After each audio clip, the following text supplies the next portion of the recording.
Welcome to the Reloading Podcast here on the Firearms Radio Network, presented by Primary Arms.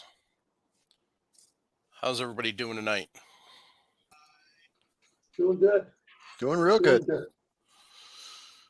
Sorry about the 2-day delay, but plans that were supposed to happen on Tuesday didn't go down like they were supposed to, so we had to punt. So It was what do they call it? An executive decision to move everything to a more opportune time. Yeah. And so we could provide a better show because it was basically going to be just you, Paul. Yes. Yeah. And that wouldn't have been good. No. So Nick can't join us because he's working. Jim might have forgot, so I'm not sure. Sharonda's getting ready for a hunting weekend. So she just needs to learn to multitask. I'm going elk hunting tomorrow, but I'm still doing stuff at this. Yeah. Yeah, but she's claiming she's already out there. Oh, that's right. Didn't she mention something about clearing some brush or something up around our blind or something like that? Yep.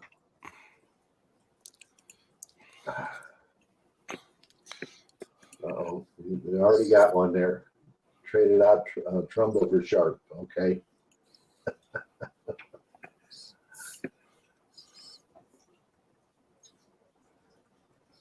So.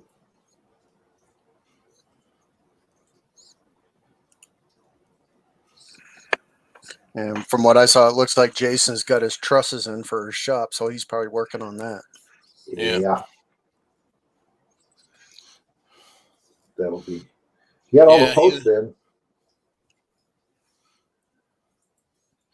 So he'll be trying.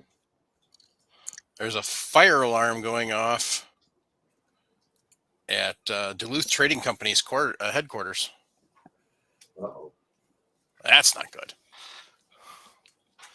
So.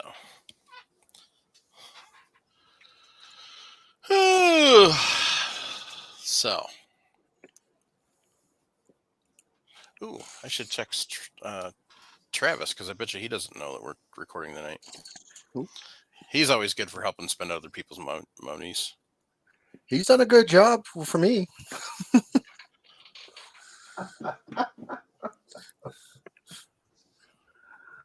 Oh. Although ever since I got my FFL and SOT, I don't need any more help. I'm spending my own pretty well.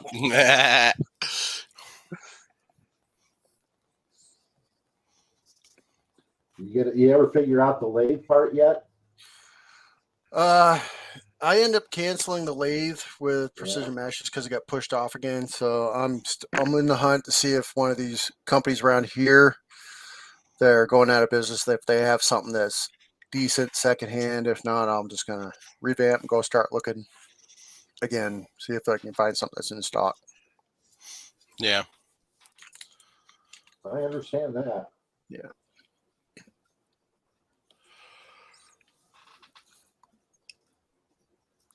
And who knows, I might get lucky. One of the colleges around here might be upgrading to a newer lathe for their machinists.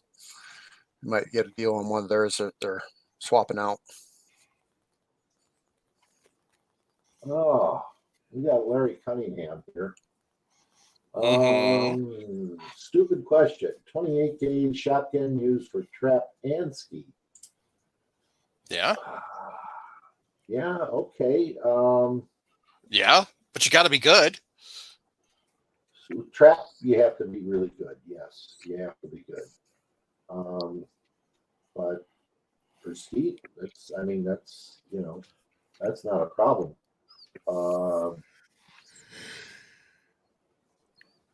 28 gauge probably gives a better pattern than 16 or 12.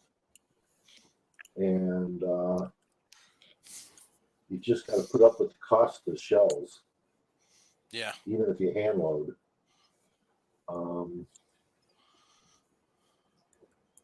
You could move them to a 20 gauge. That'd be my thought. 20 gauge 2 3/4 inch load, and you but can not a single shot. No, not If a he's single shot. if he's really worried about recoil, then get a. I mean, if money's not a problem, then get like a Franke that uses that Benelli inertia. Mm-hmm. Or an 1100. I mean, just to start with, get an 1100. Yeah. Put two shells in it, and Yeah. let them go from that. Mossberg 935, if you could find one. Well, actually, Yeah. I don't know if they make that in 20. Sorry. I mean, realistically, you could go with TriStar. It's cheap. You could get like a cheap semi-auto. There's like TriStars and some other stuff out there. Stogers. Actually, I'd probably go with a Stoger over a TriStar because at least Stoger is under the Benelli family and they have Benelli's quality control now. That's what I ended up picking up was a Stoger competition. What is it? The Condor competition? Yeah. I'm thinking like a M3020, which is the semi-auto. So. Or he could go to an over and under or side by side, an old SKB or something like that in a 20 gauge. Drill the butt out, put a tube in it, a mercury reducer in there. And the nice thing about that is because he's going to be so short and that you're going to fit the gun to him, and then you can take and put a new buttstock on it and move it back as he gets older. Yeah. Yeah, you could definitely find a reasonably priced over. I mean, for that matter, you could get one of the Stoger Condors. That's only $400 retail on it. Yeah, MSRP's according to their site $669. I think I picked mine up at Cabela's at like $450 ish. Yeah, I think they're like $450 right now at Cabela's. So, and they usually go on sale for Black Friday too. So, well, and for whoever made the comment that they traded out Jason for me, well, there you guys go. Now you got both me and Jason. I just want to know who's going to edit podcast 423, Chris, you or me? Rock, paper, scissors, go.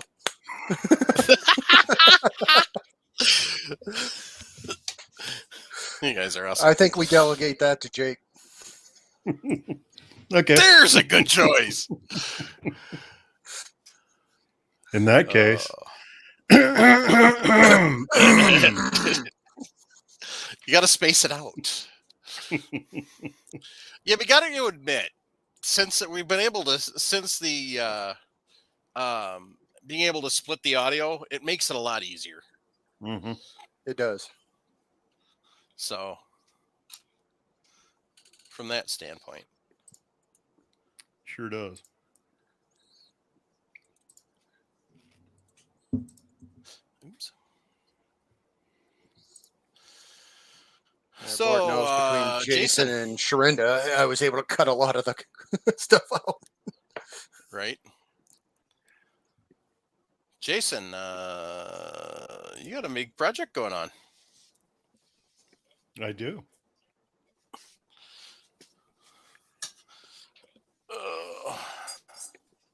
Turning money into a shop. Yeah, I saw you got the trusses now. Mm-hmm.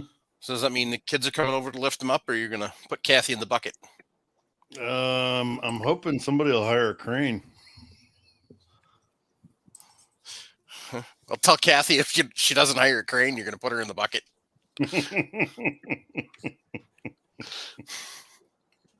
Bucket doesn't reach that high, but I can tell her that. Right? She doesn't need to know that. Yeah. I mean, OSHA's not involved. Just strap it, staple her to the bucket. You'll be all right. Mm-hmm. We have a pallet I put on the forks. That's our lifting platform safety. Mm-hmm. and she doesn't like heights, so she'll only go so high. And then I don't mind heights, but she Doesn't know how to hasn't learned drive. the fine function of The the controls. control yet, and so she'll drop me 2 or 3 feet. Has she Hey. rotated it on you while you're on it? No. No. Wait till she learns the tilt function, you know. Mhm. Whoops. Jason sees But the check go in for the life insurance policy update, and yeah. then the next day he's up, all of a sudden the bucket tipped. Mhm. Oops. The worst one is the bucket tips and the bucket comes down on you. That's the one to worry about.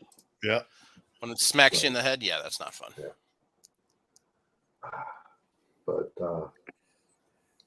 yeah, we had you showed those grapes and everything else out there last time. And What are you gonna do with that much garlic? I have 2 other families that I share produce with. So all the women they all preserve, they all do whatever they do. So Yeah. I just kind of That makes a little more guesstimated what sense then. I would whatever Kathy would do in a season, triple it. Yeah. Wow. See, that makes a little more sense then. I thought it was just you and Kathy. That's a lot of garlic. Yeah, That's it a is. lot of I was wondering garlic, if maybe I you do love my got, garlic, but that's a lot of garlic. maybe you got vampire problems or something. I was thinking. That's what I was thinking. That's what Paul Loud was thinking too. Werewolves. Mm-hmm.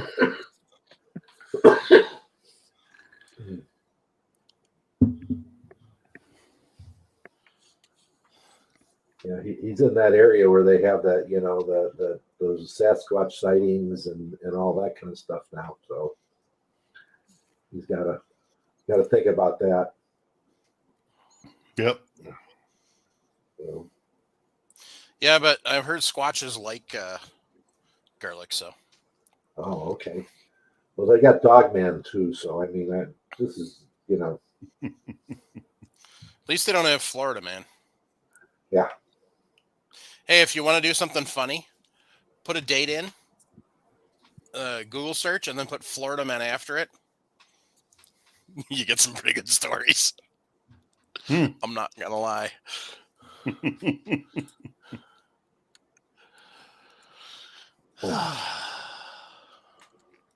So, Paul, what you been up to? Me.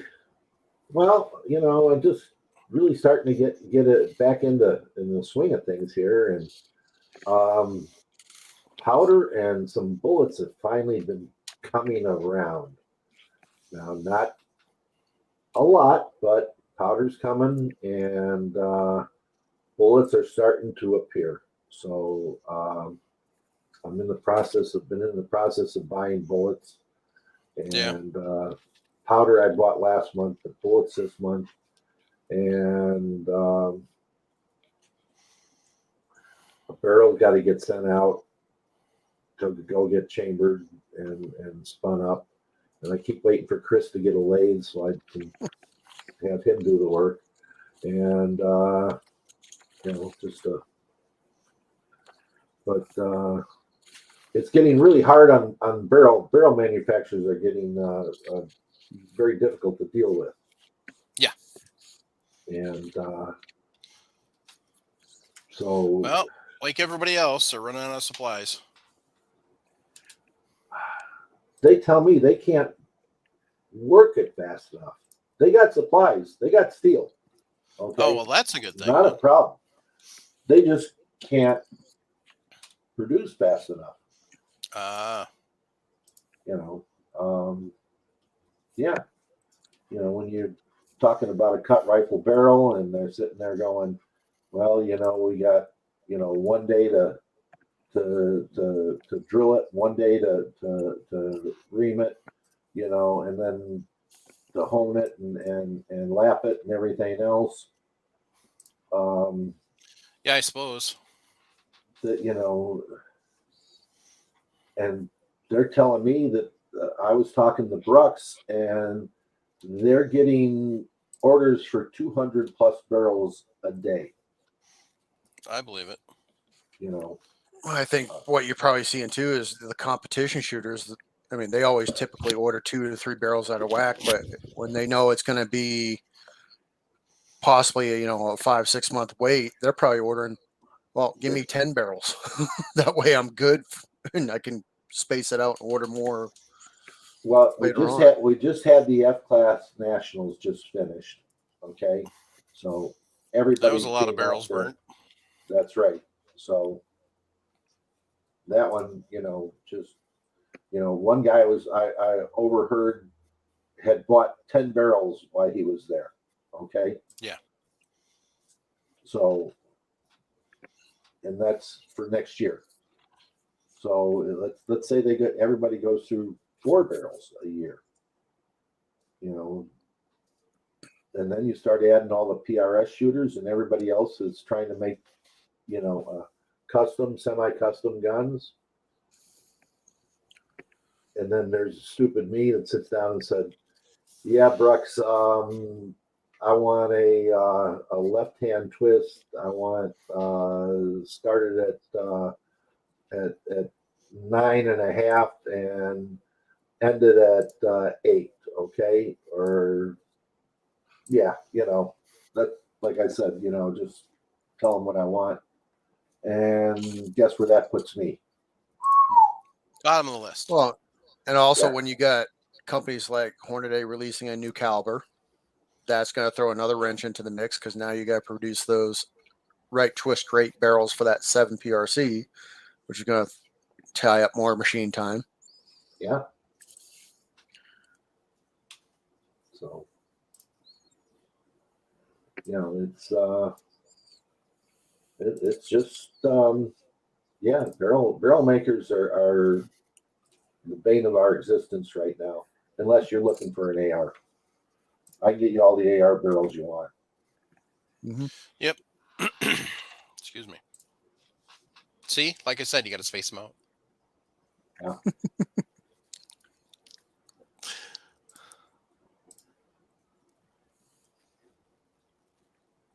Jason, what about you? You got anything going for shooting?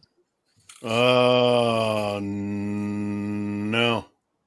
I just watched dozen mule deer come down the hill behind me, so I was thinking about shooting, but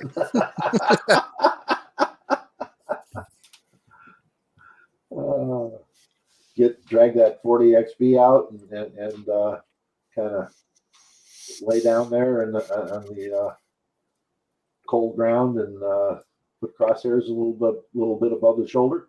Yep.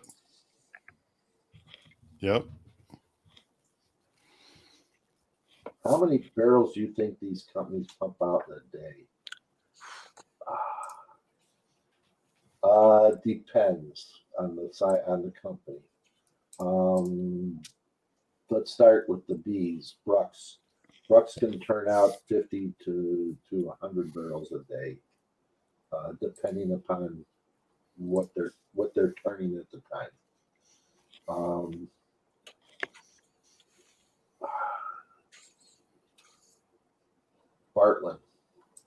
Bartlett just added 2 more machines to theirs.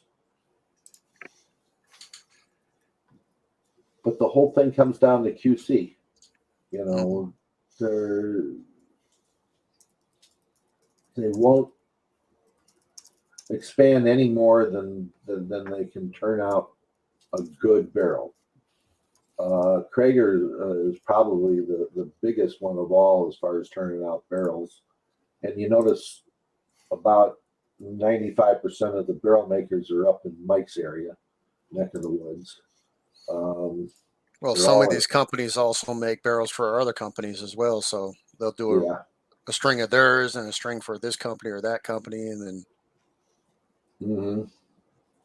But they're all up in Wisconsin. They're all pretty much handmade. They're handmade barrels. I mean, as far as it goes. So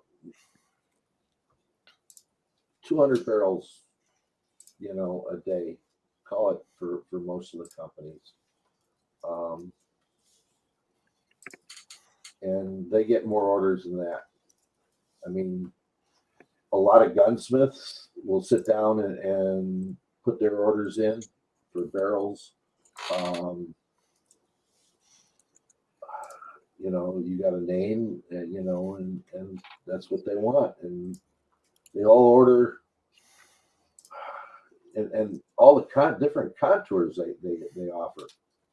I can go on Krager's site, and they got, there's probably 100 barrels that they have ready to go, but are they in the contour you want? No. Well, on Bartland's site, they got listed 6 to 12 month wait from when you order your barrel. Mm-hmm. Brux is the same way, and that's what it's going to be.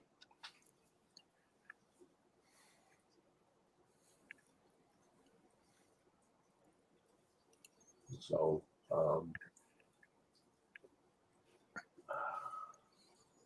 and I know mostly about cut rifle barrels, guys. I'm not going to say that the button rifle barrel makers are any different. I don't know.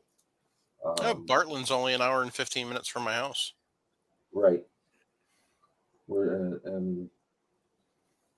Craig is, how far are they? They're not that far either. And you have who else is up? Brooks is by you up there. So you got everybody around, in this Wisconsin barrel. Oh, crikey! Brooks is up in Lodi. I didn't even know that. That's 15 minutes, 20 minutes. Right. I see a trip in my future. Uh-huh.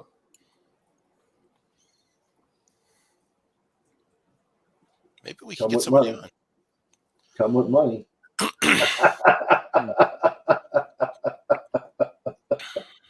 Now, blanks for some companies are a lot faster to get because you're not paying for their machine time. So if you got a gunsmith, if you can get a blank, you're going to get a blank. That's just that a blank is $400 now.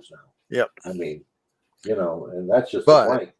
If you got a gunsmith in mind that can chamber your barrel for you, get the blank. Because I'm looking at preferred barrel blanks out of Utah, and 2 to 3 week turnaround time for your blank.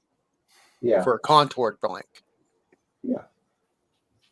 Whereas you just went with Bartland and you were saying 6 to 12 months. Mm-hmm. And that's what Brux is going to be. But there's, there are differences in what you're looking at. So I guess we can cross barrels off our wish list for Christmas. Well, I guess no, we could put them on the wish list for next Christmas. Right. Yeah. Okay. Yeah, and I'm looking now. I mean, there's how many new actions are out there? I mean, there's actions coming out left and right. Mm-hmm. That are affordable because they are true, not like a Remington. Where you have to spend $300 on it to get it, so it's going to be a shootable action. Jason, you're sitting there smiling about that. But the Remington 700 action is the best action ever.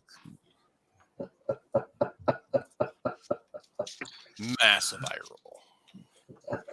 It annoys me when people come in looking for 700s. It's like, dude. I've had that discussion with a guy here in town. And he's like, just get a 700 and have it true. And I was like, okay, you can go with a bighorn action. And this, a couple years when we had it, and it's like $825 at the time. And I'm like, you buy a Remington action, you're probably paying, I think it was Northwest Shooter Supply or something like that, was like $525. Right. Then you're spending another $300, and you're just basically polishing up a factory action. And when you can spend the same amount or even $100 more and get a custom action that's you got no issues with. And you could, if you really, really wanted to, you could actually go find one of the hundreds of Yugo or Turkish 8mm Mausers and rebarrel them, and you're still better off than the 700. So Yeah, to a point. now notice I Yeah. only said Turkish and Yugo, Yeah. and some of the Turkish are sketchy, but Yeah. I mean, the Czech, put a lot of Mausers out there too, which are pretty. yeah, the good, so, VZ24s. Yeah, we've got Yeah. we've got a 243 that's been stainless Yeah. in a plastic stock. So, but nobody wants it. I don't know. It's weird. What's it in? 243. Okay. But nobody wants it. It's been there for 5 months. It's only $400. Wow. If I had $400 in need of a rifle, I'd buy it. Again, I just look at the action. That's all I do. I've got a nice custom action sitting in the safe right now. I just got to figure out the stock and the barrel and everything I want to do to it. Well, there you go. That's the fun part about putting a rifle together. Yeah, the problem is, it's like, oh, I want to do this, and all of a sudden you're like, well, what about this and this? And it's you start seeing the dollar signs rack up, and it's like, oh dear Lord. Well, that's like I'm looking at my 2 barrels that I'm waiting on in 22 bench rest and in 6mm bench rest. Well, they're going to go onto the same gun, but it's just an action wrench and a vise. So just switch barrels. So it looks like a couple of the Peanut Gallery have had good luck with McGowan barrels. And then D-Dub D37 also said he's had good luck with Excalibur for custom AR-10 barrels.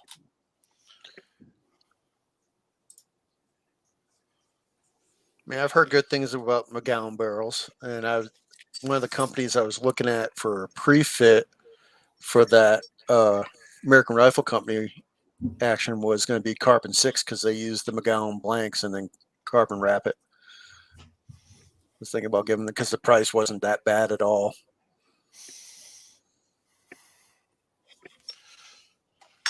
I don't know. I need a 458 SOCOM barrel. Somebody want to send me one? Anyway. McGowan, it depends upon. McGowan's always turned out better carbon barrels than they have stainless barrels. And just my thoughts on shooting McGowan barrels. And Raggle Fraggle said Pacnar.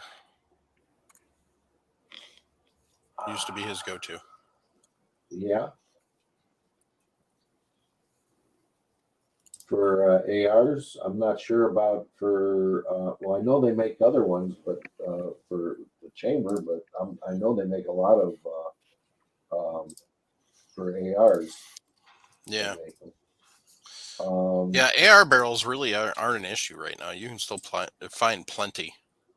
Mm-hmm. And what was that one I put on an AR? I've used Faxon barrels for ARs. They've been pretty good. I used a Black Rain barrel in an AR, and it shoots okay. It's it's not a traditional rifle barrel, but okay. But then again, there's what's the one, Elijah or Lija or Ji? Yeah, Elijah. They're the same thing. They're they're not a traditionally rifled barrel. So, and their barrels are available. So, I've seen some of them up, on their website. So,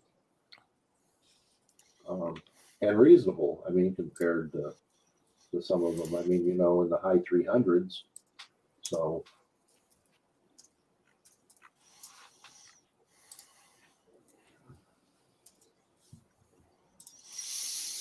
All right. Yeah.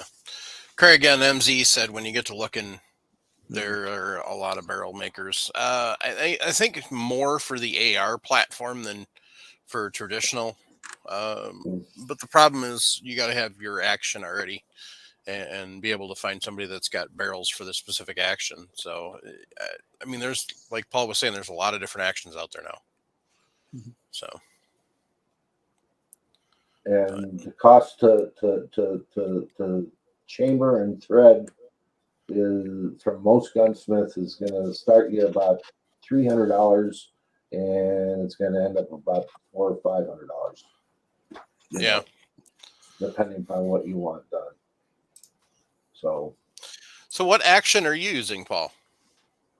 I have, you know, I'm dumb here. I got a Winchester action that I'm working with right now, Model 70. You know, it's an older one. It was from what did I figure out was 78, 79. Wood's a piece of junk. Okay, you know, pressed in checkering. You know, right. But I ain't looking at it for the wood. I want it for the flat bottom action to try something different than round. Yeah.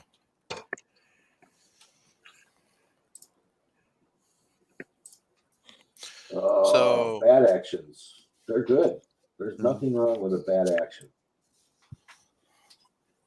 No, bat's really good. I want to say that's been the action that's won what King of the 2 Mile last 3, 4, 5 years, something like that. Yeah, and if I just saw an article today, somebody out west just hit a 8-inch target, an 8-inch target at 4.4 miles. Okay. Mm-hmm. That was over in Jackson Hole, Wyoming. Yeah. So 4.4 miles. He had a lot of cant on that scope. Yeah. I mean, he couldn't do it with just a 20-minute rail? No, he did not.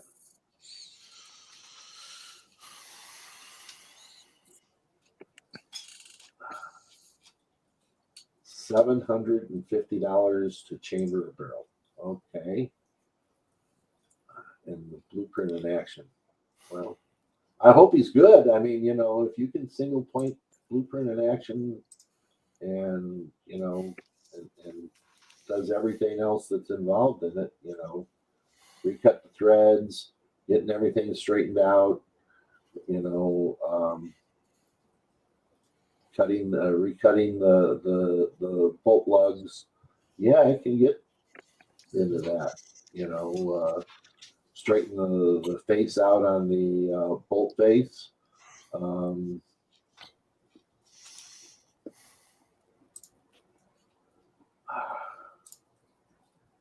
Might as well start with the one that's been CNC machined already. Yeah. Yeah. I mean, if you're paying $750 to do all that to a factory action, just go spend a few $100s more and get a custom action.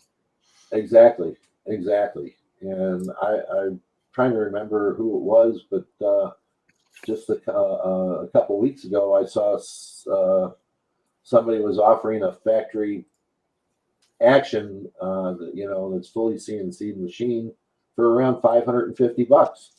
So interesting. Mm-hmm. Which Cabela's has primers? Currently, Cabela's in Sun Prairie and Cabela's in Green Bay both have primers. Not a lot, but they have some. Mm-hmm. So,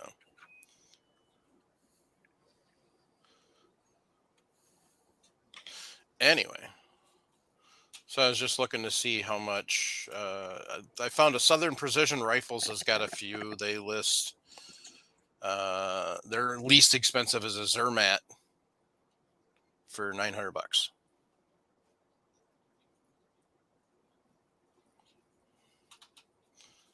for the action. Now I'm checking. Excuse me. If it ever loads bats pricing, but it's not loading. So.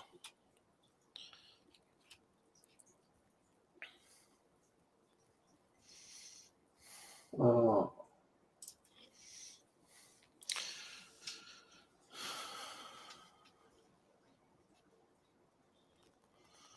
Dun, dun, dun.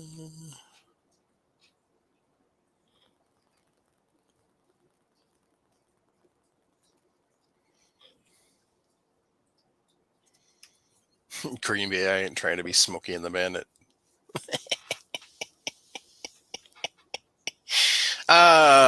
Is there anything else that goes into accurizing AR besides lapping the upper receiver? why do you need to lap the upper receiver in the AR? What's that? Why do you need to lap the upper receiver? Good question. AR? I don't think so. If you're talking bat, Mike, you're looking anywhere from 1,300 up to 2,903, depending on the action. Oh. And that, kids, guarantees that even in the cheap ones, I'm not going to be doing any custom rifles. I think I'll just go buy me a Savage and see what I can do. Okay. Of course, I've already had 2 different Savages and had to sell them both to pay bills. So I don't think my getting into long distance game is going to be anytime in the near future. But anyway,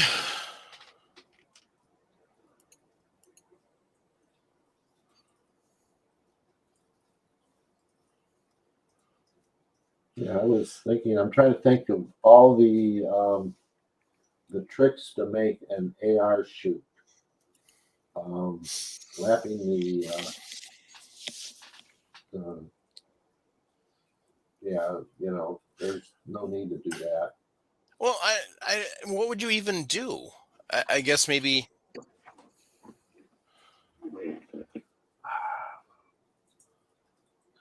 What I would do is Where the bolt slides in out of the back of it?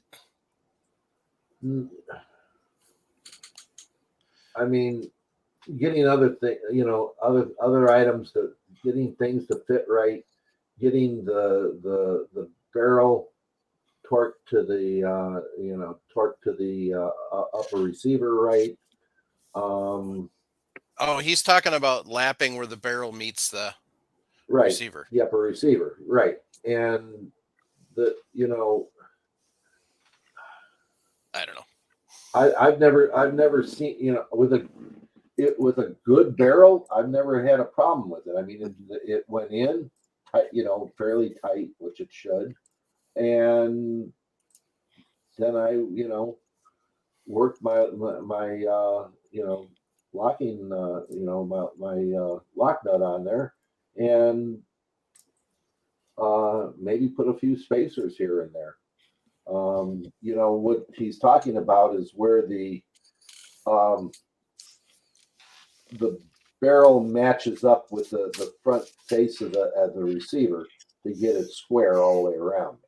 You can't really see it because I've got the handguard on there, but and the lock nut goes over the top of it. Okay, so you come in, the barrel nut comes on, and you're trying to get that locked up. That's straight. All right. A better yeah. So barrel. He's talking about right here where the front part of that Right. upper receiver. Right. Lapping that and then lapping where the barrel makes contact like you would with valves and a cylinder head. Right. I get it, but isn't that kind of what the bushings are supposed to do? Well, yeah. I mean, you can put in shims and everything else to get things locked up better, and then that. But I don't see any. The better the barrel you have that you're buying, the better it's going to be put together.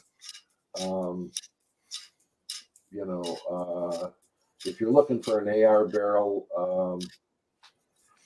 who's that other one up in Wisconsin there? Does a lot of Des? prefits. What? Des? No, not Des.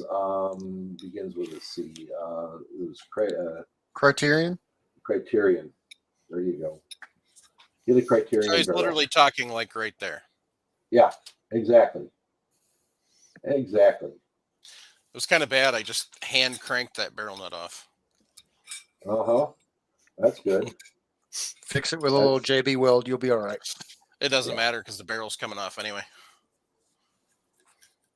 It's getting a 300 blackout barrel.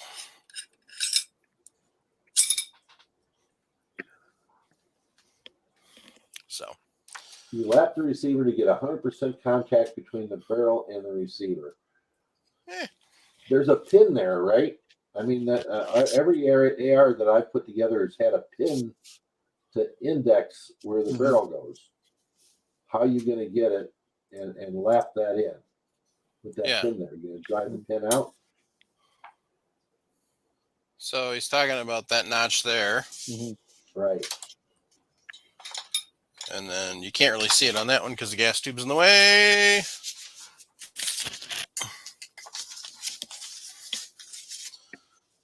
But you can see it there. Yep. I don't even know why I have this barrel sitting in here. What is it? 5.56? It's bad. I got a barrel sitting around. I don't even know what it is. Oh. You'll have to build a new rifle around that barrel. That's the law. Right. Well, I mean, that's what the barrel's for. 5.56 NATO. Oh, that's my pistol barrel. That's what that is. Isn't it cute? So, somewhere I got a 300 blackout barrel, which is actually the one that's supposed to go on that receiver. So, anyway. Daniel Anderson, or excuse me, Running with Scissors. Lapua Brass News. Has anybody heard what's going on with them? Has anybody confirmed it is the question. I looked on their website and I saw no mention of it.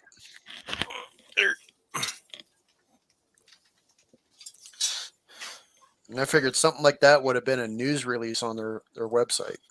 Yeah. The only thing they put out was what Powder Valley put out, and I have not seen it. According to what I've seen, but would it hurt? Yeah.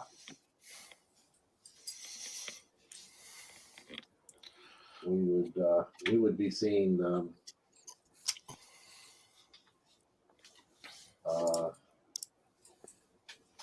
lot of people would be upset. Yeah. Well, I think you'll see a lot of people obviously upset, but I think what's else going to be is he's going to be good news for places like Starline and other places that are going to still carry that stuff and produce it. It's just going to be in higher demand, unfortunately, which means it will be further backlogged and back orders and all that lovely stuff. I look at it as there's Alpha Munitions is still out there in Peterson Brass, so you can get high quality brass still from those two. So, I mean, they're. Yeah, I mean, are they Lapua? No, but they're real close. What hurts me is I'm sitting there saying, okay, when I go to turn next and everything else, I know Lapua is going to be just a little thicker than everybody else, and I got more room to turn.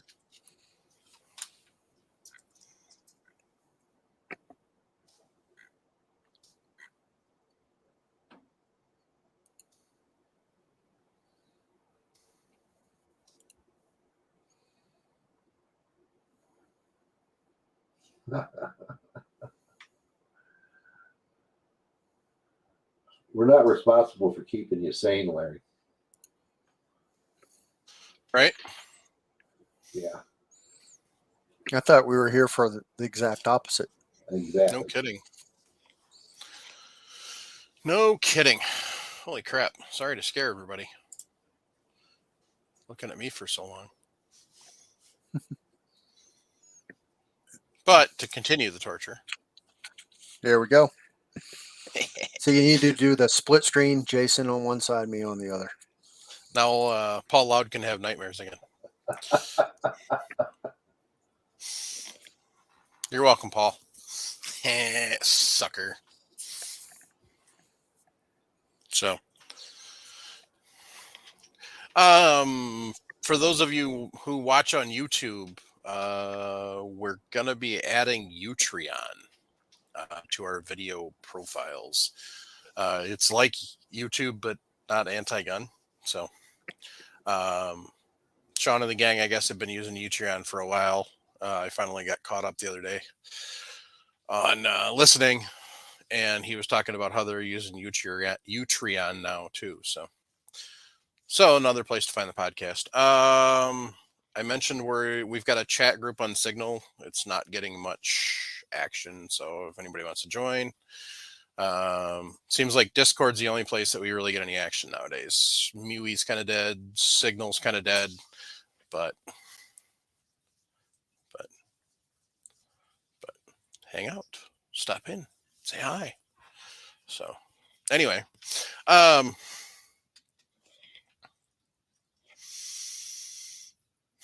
Jason. Yes, sir.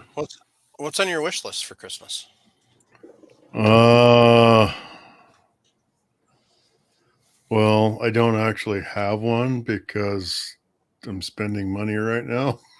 Yeah, because you're being shut up. Yeah. But if I had my druthers, I'd like a really nice piece of glass. Yeah. So what's your definition of a really nice piece of glass?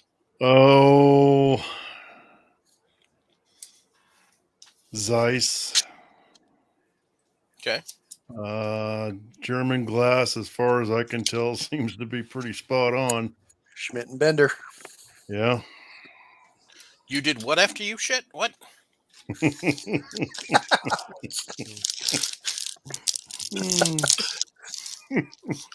I've been waiting for a while to drop that joke. And of course, I walk right into it. Yes, you did, sucker.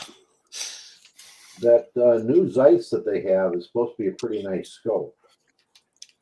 I've looked through a few at work, and they're pretty nice. And these are the lower end ones we've got. Yeah. So, but what Jason's asking for is one of the German-made ones.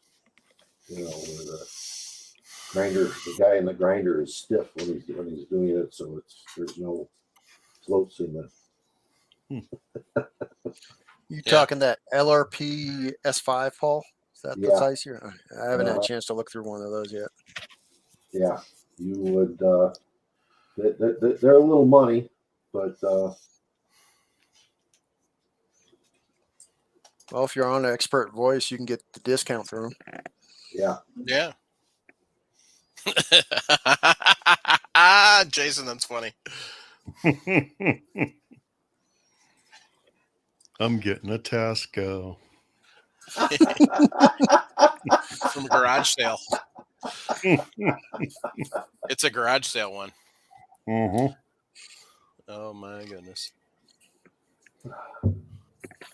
Have you mounted the Arkin up? I have not.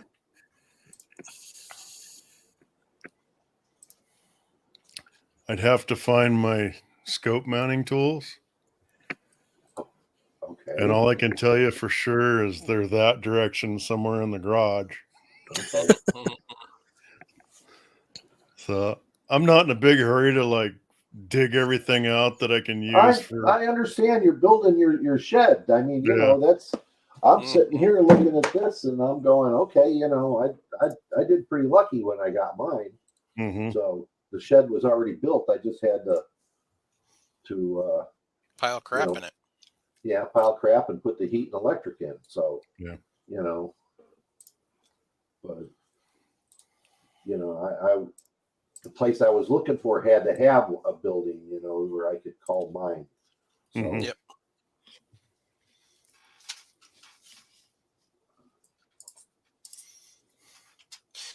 So 417 and 418 are posted. okay. Downloading 419 and 420 so I can get those posted. And then we just need to get 21, 22, and 23 edited. So All right, Daniel Anderson, can cast lead 224 shoot accurately in an AR platform? yes, if you do it right.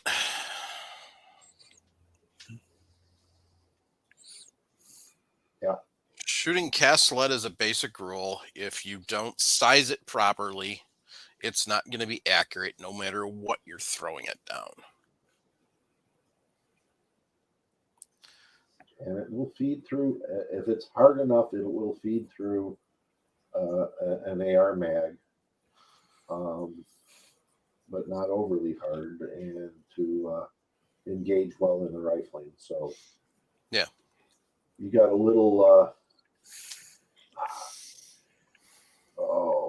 There's that company that sells casting lead.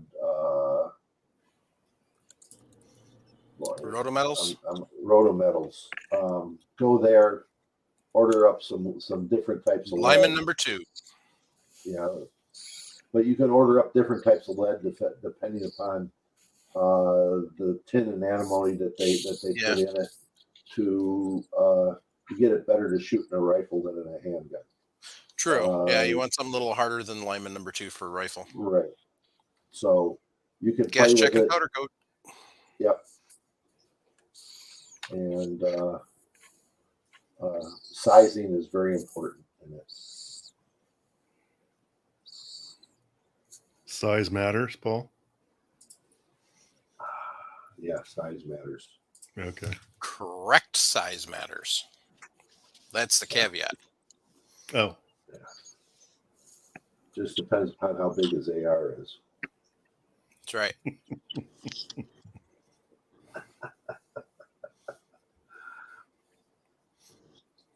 Don't want it to be like throwing a hot dog down a hallway. Right.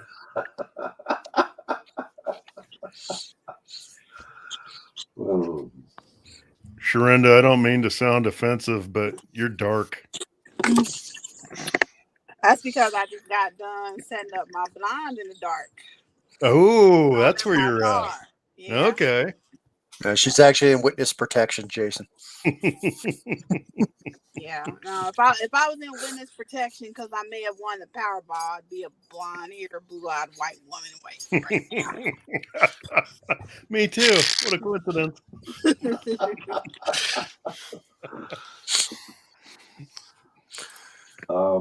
Well, I'm sorry to bust everybody's bubble, but I heard no one won. Wouldn't I surprise know. me. That's why I'm going to go buy a ticket tonight. So 1.5 B with $1 billion. Mm-hmm. Yeah. There's everybody buy a ticket for Saturday night. There's somebody's Christmas wish in there. Mm-hmm. And Go buy this nice factory. Shrenda, if you won, you just think of all the things I can tell you to buy. Right. First thing I would get just for you, for me to have is a Craig off, and then all you guys will be getting gift cards to go get yourself something pretty. Yeah. Didn't realize you're gonna pay for Jason's plastic surgery.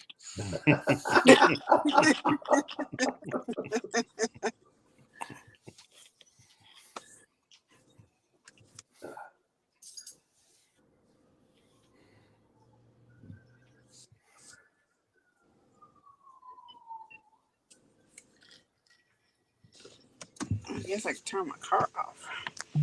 Turn your car off. Yeah. So, what you been up to other than setting up blinds for hunting? I took the middle cousins camping for one day. It was actually pretty fun.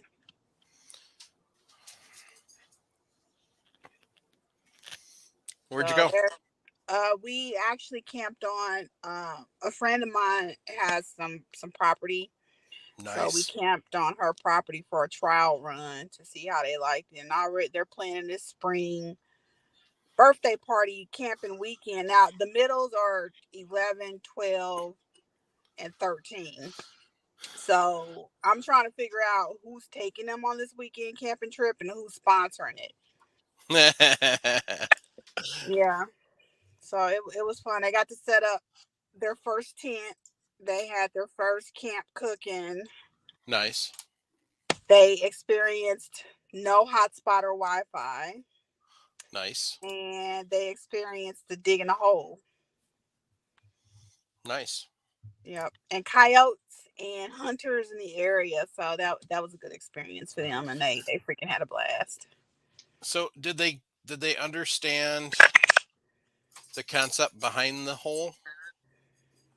Yeah, once we explained it to them, and we ended up putting up one of those little privacy shower tents over it so they could have a little bit. But the even though we were in my friend's backyard, she's out in the rural area, so there were coyotes and there were shots fired 3 o'clock in the morning. I think somebody had night vision chasing down coyotes. It was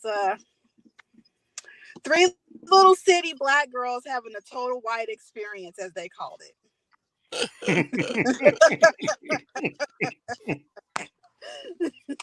Comedy. Yeah, I'm the only outdoorsman in my family, so it was pretty cool that they asked to go and they got to experience their first with me. So Nice. Nice. yeah,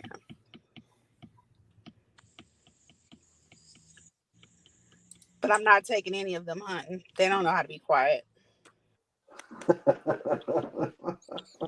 I don't know most kids that can be quiet, especially at that age. You Yeah. know, being around kids, little girls I knew were they just randomly scream and make noise for no reason as toddlers. I didn't know that carried over into the teenage years. Just 10 o'clock at night, just randomly, ah. Well, it's 10 o'clock at night. I mean, but you get them in a hunting blind at 12 and 13 years old, they're perfectly fine. No, no, no, thank you. I'm My, I'm my, not ready for that. We'll need to my, give them a couple of more years. I, I, I gave my daughter, a blind, for her first hunt and got her in there and gave her a book and it says, here you go, you know, sit, Paul, read. And now we were all fascinated at making popcorn over a campfire. Even I had not had that experience, so that would have been a little bit too much overload for them. I mean, yeah, there was a fight about us not letting them cook hot dogs on a stick. We gave them a fork. It was look. I thought we were about to have what do you call it when the people take over and the king and upcertain the village or something. I don't know. It was crazy. We had to let them go get sticks and stuff. She They was were basically all fixing to in. have a rebellion on your hands. We were. They were all in. I was actually shocked that they were the true diehards ready to do it.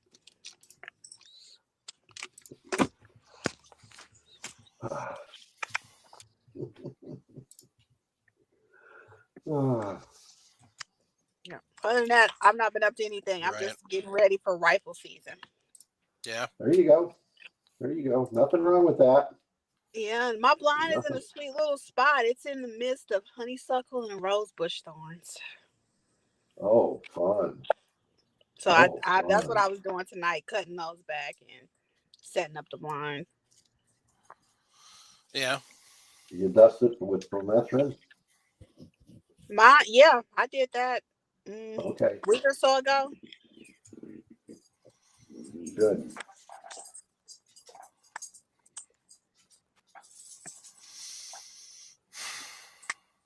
Sounds like you're going to have a good time. Hope Yeah, it does. so. I got personal hunts coming. Yeah. Pheasant, deer, pheasant, deer. It's a Nice. wonderful hunt season. I'm down to my last tag, bull elk. I'm jealous. Yeah, and I had to get another car. I'm sad. Yeah, I heard. What happened to the Yeah. Charger? It was a Challenger. It's cheaper. Let's Oh, go ahead and throw sorry, that out Challenger. there. Yeah, the Challenger was cheaper. The traction systems was going out, so that was a horrible accident waiting to happen. Mm-hmm. It was paid for, so of course everything. It was at that point where everything that could go wrong was going wrong. It was Right. It was time. Yeah. To be young. No, I'm not happy about starting over on a car payment. No. What'd you get though? I got a Jeep Grand Cherokee, Nice. 4-wheel At least drive. it's a little more practical for what you're doing. Yes, and I actually drove through the mud and dirt and stuff to get to my blind. So I'm in the car like, yes. Isn't that a nice feeling? I went from a Firebird to a Grand Cherokee, and I'm Yes, like, oh my god, I can go off road. Yes. yes. And I just got to get a car. I'm gonna get a cargo trailer to go on the back. Yeah.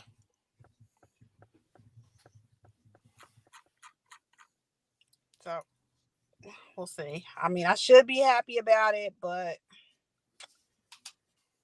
yeah, adulting sucks. Whoever said grow up and go do things was full of crap. Yeah. Because this paying bills is some bullshit. Right.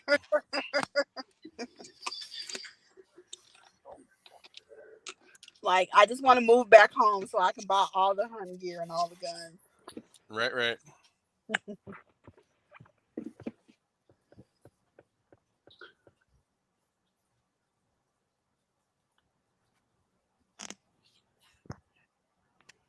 So we got Jason's wish for his Christmas present. He wants a Zeiss scope, good European glass. Chris?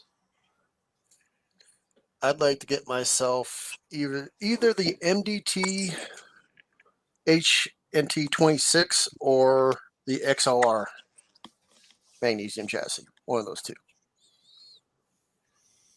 Fully adjustable with the buttstock and with the fully adjustable buttstock, or you want a special one? If I go with the MDT, I'd want the obviously adjustable, but I'd go with a folder. That Okay. way it would be a packable. Because one of that build I'm looking at doing, where it's going to be strictly shooting suppressed, I've narrowed it down to about a 20 to 22 inch barrel, going in 300 PRC. Because honestly, I'm only doing that because I have a ton of brass sitting here, and I have the components. That's what's kind of driving that specific build. But I want to be able to throw it in a pack and not get it hung up on trees for mountain hunting. Mm-hmm. So, it sounds nice with the nice folding stock on it with the fully adjustable stock. Yeah. You don't need the back rider with it, though. No, I won't go anything like that because I'll pack a tripod if I need to Mhm. something like that, and it'll be good. It's just, man, those chassis are not cheap. Nope. No, and plus you add on the buttstock, and then you start adding the other thing. You can get the night vision bridge for it too. No, I probably wouldn't do the night vision bridge. I know the H&T comes with everything, the buttstock, the whole shebang, but I think Uh-huh. it's with a folder. I think it jumps to $1,650, $1,700, something like that. Yeah. Arca rail. Yeah, Right? it would be the Arca built-in version. Okay.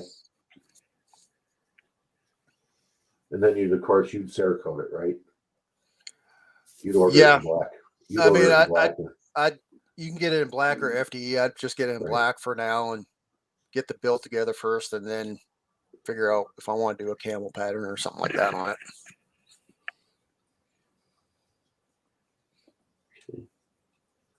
Sounds like an interesting build then. Yeah. Yep. Gotta throw a. I was looking at the Thunder Beast Magnus What kind of or the glass Dom. would you put on it? I haven't narrowed that down yet. I'd like to get. Oh, I was thinking probably either a Leopold or I'd like to try to get one of the Vortex. Was it they came out 2 years ago? The LRT, their lightweight hunting scope. Okay. It's a Razor, so it's their higher end. But I'm still like going from this company to that company. I've looked at Night Force, and there's Well, too I many agree with options. you. I agree with you on the Leopold, but I'd look at something like a 3 to 18 or something like that. Yeah, I'm not worried about long range because it's going to be strictly a hunting rifle, so it's definitely gonna.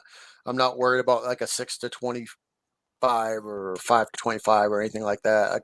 I know a 3 to 18 or 4 to 16 would be perfect. 4 to 16s, you're starting to go lighter because then Mhm. you're getting out of that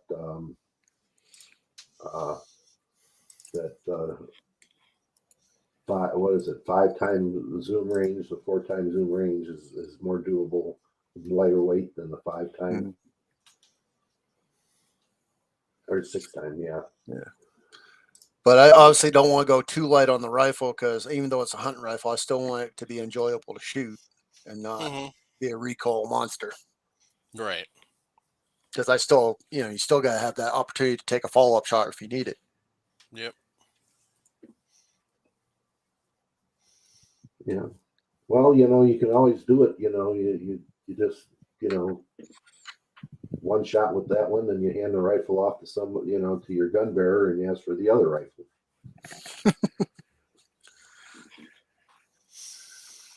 So I'm watching the comments, and James Pugh says Honda Civics are champs. Are talking a couple of the guys talking about Craig NMZ says you wouldn't believe where a Honda Civic could go. James was talking about he runs a Chevy Malibu all over the place, which is true. But he said Civics are champs. I wish they made an all-wheel drive version. They used to. Uh-huh. Was it 89 to 92? They made a Civic all-wheel drive. But now what people do is they just usually they modify the Subaru drivetrain and stuff it under a Civic, from what I've seen. I don't know. We always used to throw them on Blazer frames. So, effing mosquito. It is November freaking 3rd. Third. Mm-hmm. November 3rd. I'm in Wisconsin and I just killed a mosquito. What the hell? Anyway. In Wisconsin, that's the biggest thing. Yeah. Not the fact that November 3rd and I killed a mosquito. The fact that I killed a mosquito in Wisconsin, November 3rd. But to be fair, it is 65 degrees outside right now. So, Yeah. Okay. I would love 65. It's 24 right now. oh, sorry, 67. It's 24 by you. Oh, that's a nice warm spot. Yeah. Yeah, and it's been snowing since 3 o'clock this morning. So how much you get Oh. on the ground? When I left work, come home, I think I had about 3 inches on the car, but the ground's still warm enough that it is somewhat Melting? melting. But now that the temperature's definitely plummeted, I'm pretty sure it's going to be black ice tonight. Yeah. Yeah, that's gonna suck. And how far of a drive you got tomorrow morning? To get up to the ranch where I hunt, it'll be about 45 minutes, and that's with good weather. And I texted my brother-in-law to see how much snow they get up there, and he hasn't got back to me yet. They usually will get, if we've got 3 inches here, they've got a foot. So what you're saying is you're probably leaving at like 2 a.m. 2, 3, yeah. Yeah. So he's got just enough time to pack up the truck and everything else after we get done with this. Eat dinner. Oh, I had the truck packed. It's just a matter of getting the little bit of gear here. They're throwing in the assault pack and head out. That's funny. Craig NMZ says that's crazy. It's warmer in Wisconsin than here in Central California by 10 degrees. Suck it, California. I'll enjoy it while I can. Because in about 3 weeks, there's no way in God's green earth that's going to be the case. Although, I don't know. 10 years ago, we did have 70-degree for opening day of deer hunting. Yeah. Which is just... I've hunted in Missouri, with the 70 degrees, and you can take it. It's not my idea of deer hunting, but... No, it's too hard to try and get the thing cold so you don't ruin the meat. It ain't even that. It's just no fun to sit there in a blind or even stalking to, as you're sweating your ass off, It's like spring turkey hunting in late seasons. Exactly. So. All right, Mike, what's yours? Your Christmas wish list. Honestly, it's kind of a two-part. First, a house. Because then that allows me to actually get my reloading stuff set up properly. And the second is the thing that we all kind of wish for, which is time. I have so many videos and stuff that I need to do for the podcast, and so much stuff I need to do for the podcast, and I never have time to do it because I'm working 2 jobs, and then when I'm not, I'm either just tired and exhausted, and or I've got honey-do list stuff to do. So that's my wish list. I kind of wish, honestly, I wish that we were like, like we like shooting and some of the other podcasts out there where it's what you get to do. I mean, not as a full-time job, but just that I wouldn't have to work Cabela's and I could spend more time on the podcast. That's kind of where my wish list is at. So that's where that lotto ticket comes in, Mike, and you win the 1.5 billion, and then you can just do this full time. Right. That'd be fun. And I could do a lot of good with $1.5 billion.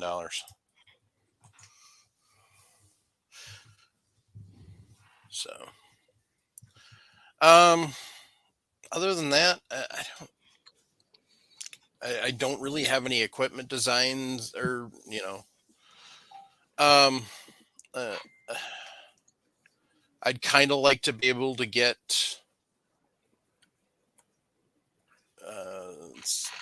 more into the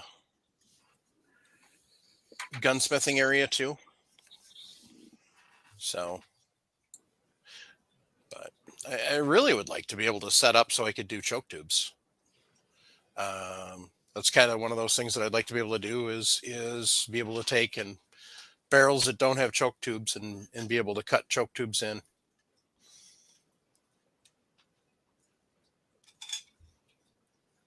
But I don't know. Did I freeze? Did anybody else freeze? Nope. Chris and Paul looked frozen. So we were pulling a gym. We fell asleep. Yeah, pretty boring wish list. So No, that's a pretty good wish list. I mean, getting a house, that's a big thing. I mean, That's huge. it is. Yeah. And wanting time. I mean, time to do what you want to do. I mean, you've raised the kids, you've done everything, all that other hard stuff. Getting the time to be free to do something that you want to do. Yeah, that's huge. That is really huge.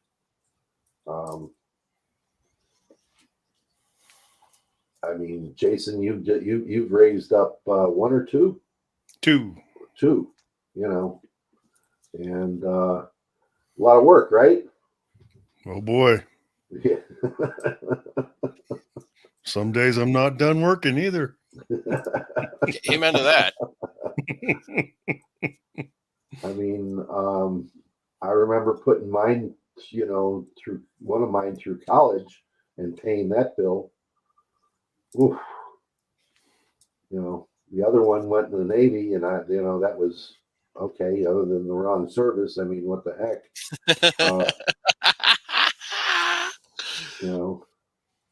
But then again, she was going in. She was going in during the war, so I ain't gonna knock it when she wants to, spend her time on a boat. What can I tell you? See the Right. world. Better than becoming a bullet catcher, right? Yep. So, but yeah, you never. And then I don't know about you guys, but you just never seem to end taking care of them. No. So, yeah. So for Christmas, what I want, I want my kids to be happy. That's all. Grandkids to be happy, all that kind of good stuff. Mm-hmm.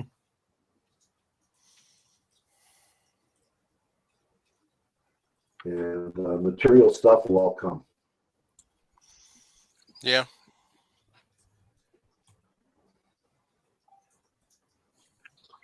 The nice thing about it is I'm retired, and I'm old and everything else. And what I plan on doing is running the credit cards up real high right before the time comes, and then, let it go after that. Collect it now. Yeah.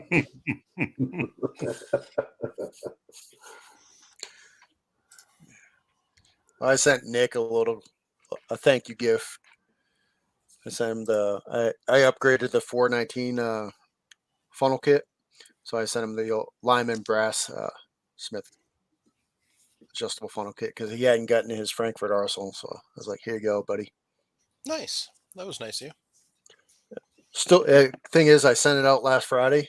I just checked shipping. It might be there tomorrow. It's like, dear Lord. Probably got lost in Chicago. It's been sitting in different areas of Kansas for 2 days now.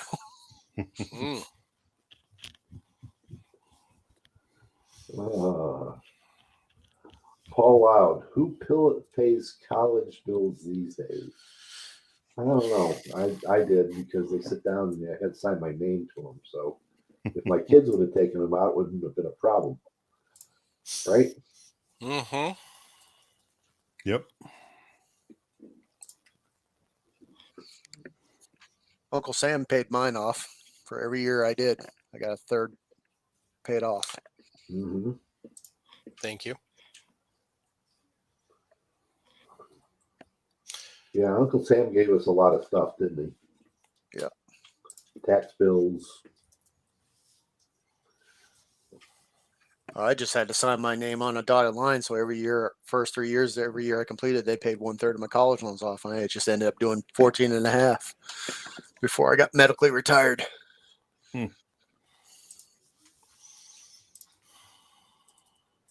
I couldn't see doing another 4 after the 4 that I did. So no.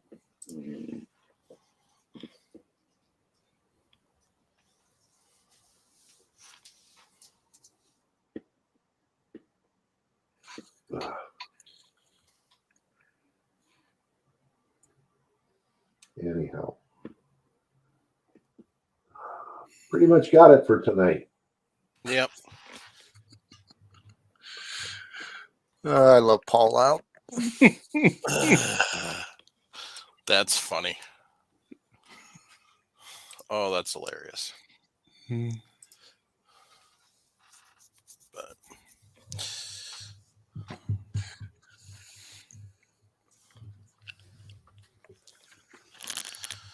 yeah, I guess. So, if you were going to choose one piece of reloading equipment, what would it be?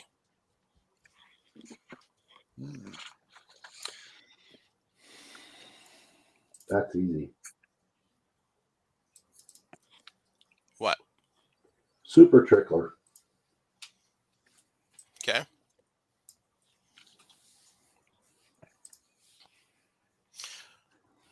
Why the super trickler over the next gen of the setup that you've got now? Faster. Okay. 2 seconds, 3 seconds, and it's done. Okay. And that's accuracy within what, Paul? 2 hundredths of a grain. 200. Yeah. Okay. I want one of those too, because Yeah. that sounds awesome. Yeah. It depends upon the scale. I mean, I can get it down to 1/100th with the other scale, with another scale, but with the FX 120, it dispenses within 200ths, and that's what the scale can read with. It has AI. They built it with a chip, so it has AI built into it, and it actually learns the powders as you run it. If you look at some of the videos, Jason, on the Super Trickle page that Rex has done, he's got it with an expansion port that he actually is in the works of. Basically, it's almost like a tray system where you can, I don't know how many pieces of brass that it will actually rotate cups, fill, dump, and you're just, yeah. It's still in the works, but I was like, interesting. I'd like to see where this goes.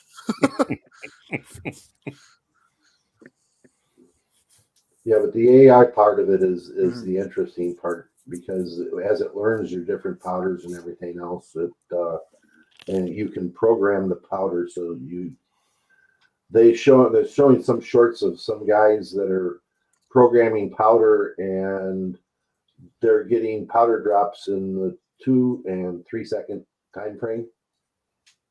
By the time they put the cup down and they're pulling off, and they're getting a 40 grain charge within 200ths and 2 seconds. So that makes progressive loading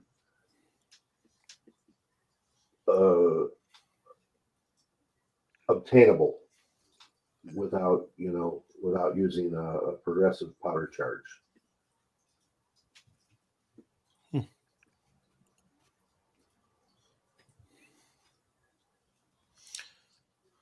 So, Chris, what do you want?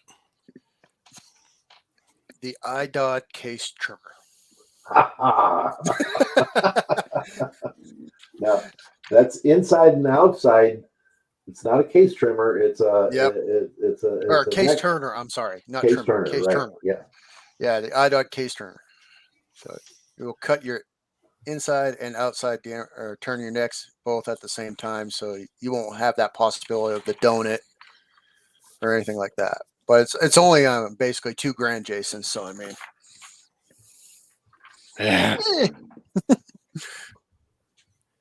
That's nothing for you rich Wyoming dudes, huh? Yeah, right.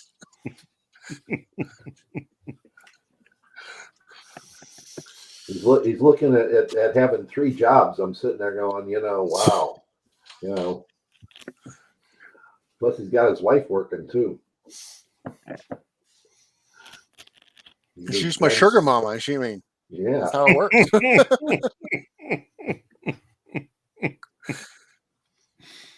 My sugar mama won't cut loose yet. She says 3 more years.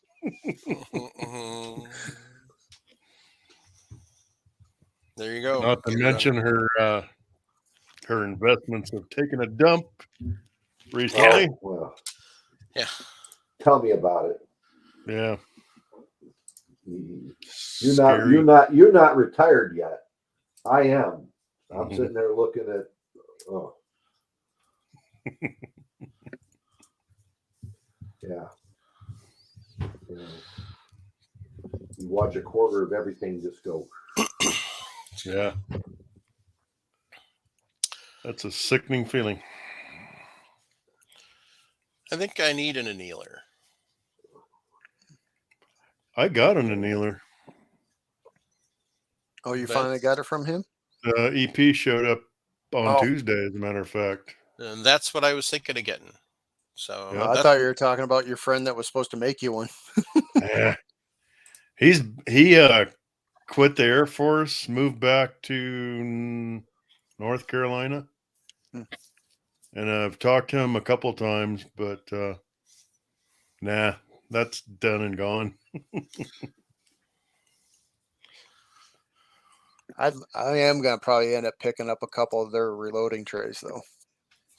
And just seen the new one? Yeah, the red, white, and blue. Yeah. Yeah. I'm not worried about that because if I want to Cerakote it, I'll just make it whatever color I want. I thought that was the plastic one, though. I didn't really look. I just saw the colors, but it looked like it was the plastic one. If I remember when he was in the chat, he was talking about it was going to be the metal, but he was having them Cerakoted. Yeah. I don't matter. You can still Cerakote plastic. Oh, yeah. Yeah. Just different temperature. That's all. Yeah. I might actually have a couple things to send out to you for Cerakoting. Okay. For playing around. There's a couple of parts guns that are at the library now. One's an old bolt action 22. One's a single shot 12 gauge, and then one's a old hammered side by side. So the hammered side by side and the bolt action, I want to send out to you and have them Cerakoted. Okay. So you can kind of show. I mean, they're going to be wall hangers, but I'm not going to shoot either of them. So, but it'd be fun to have you. Yeah, we can dress them up. Show the process and show you how you make them look nice. So yeah.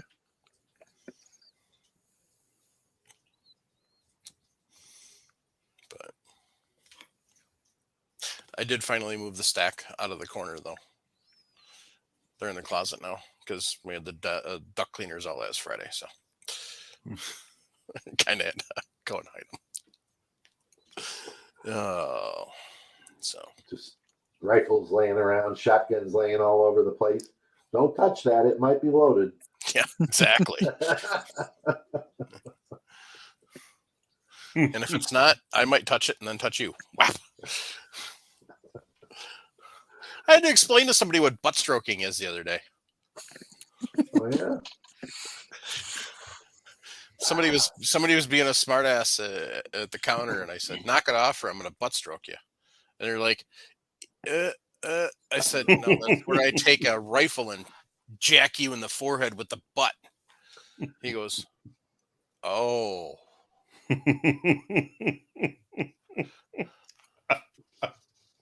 So that was an entertaining.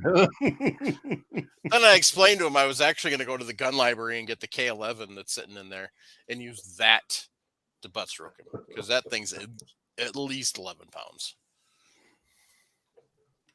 So, figure. Yeah, old days they taught us, with a real gun, Yeah. So, not these new plastic ones. Not this little plastic stuff. Yeah. No. Get something that's got some weight behind it, and preferably a metal buttstock. Yep. Yeah. Well, the buttstock was foldable. I mean, you could fold it out. So. Yeah.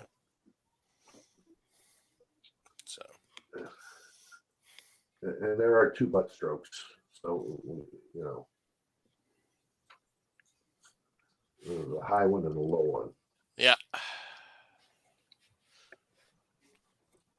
I was looking at the YouTube chat. Daniel Anderson. Yeah, that Cody Museum is amazing. I bet down there. It is absolutely amazing if you can get down there.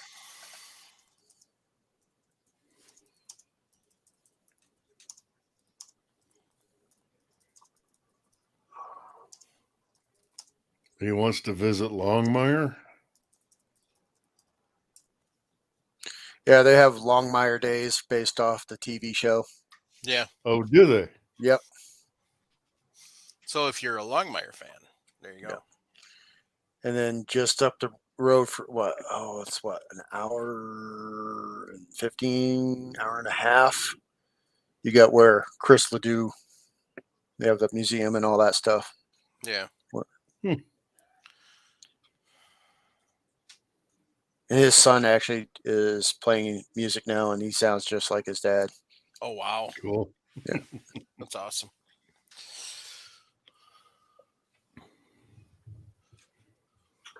TGW Outdoors wants a Mark 7 Apex 10. See, I don't load or shoot enough to get one of those. That's the problem. Well, if money wasn't an option, I mean, if I win the freaking lottery, you could do that. Yeah. But still, I mean, it's. Damn it! Astros are up 2-1 on the Phillies. Damn it! Come on, Phillies! I still don't want the Astros to win from what they did a few years ago. So There's Paul Wild. Got it right. Can't find primers to keep one running. Yeah, but somebody said if you won the lotto, you buy a primer factory. That would get you some primers. Yeah. And make you money back. So. Yep.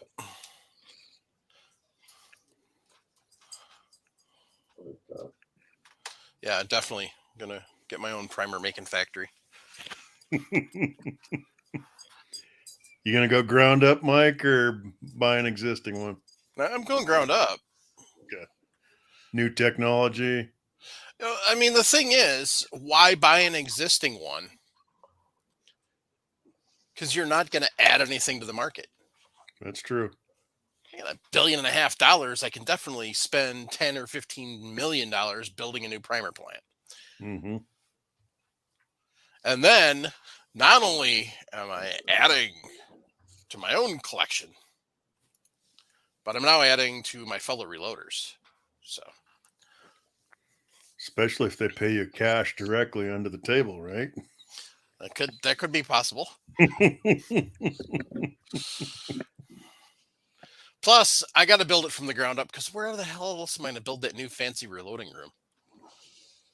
To make Travis need an jealous. Excuse for the new reloading room, yeah. I got to make Travis jealous. I'm figuring 4 or 5 Mark 7s. Maybe a Camdex just for fun. Mm-hmm. Maybe do some a little bit of commercial ammunition production. Do custom runs. And maybe you should hire press bunnies to run your presses for you. There you go. That's the right thing. And then you'd wear big gold chains and just walk around your reloading crib. Jason, have you ever worked with a whole bunch of women all in the same area? No. Don't. Like me in construction. Okay. Women are awesome. But yeah, you get a whole bunch of women together in the same area for an extended amount of time. Things happen. Okay. So he only wants 2 gun bunnies. You guys are terrible. And they're not allowed to talk. That's not a good thing. No gun bunnies, no reloading bunnies, because the idea is we want to get as many women involved in the hobby as possible too. So Well, yeah, I mean, I guarantee you hire 2 reloading bunnies to go in your reloading room. They will be gone in 35 seconds, okay? As long as it takes for your wife to pick up the 2 of them together at the same time and walk them out to the door and throw them out. And then your wife will be coming in there and say, "What do you want me to do?" Okay. Right? Yep. Mm. So, Yeah. No. Yes, and for I winning know, the lottery. Yes, for building the primer plant from the ground up. No to the gun bunnies. and I'm the only one that gets to talk about that anyway, because I did offer my Yep. 50-year-old wife in Trap Shooter magazine for 2 25-year-olds. How'd that go? I'm still married. Somehow.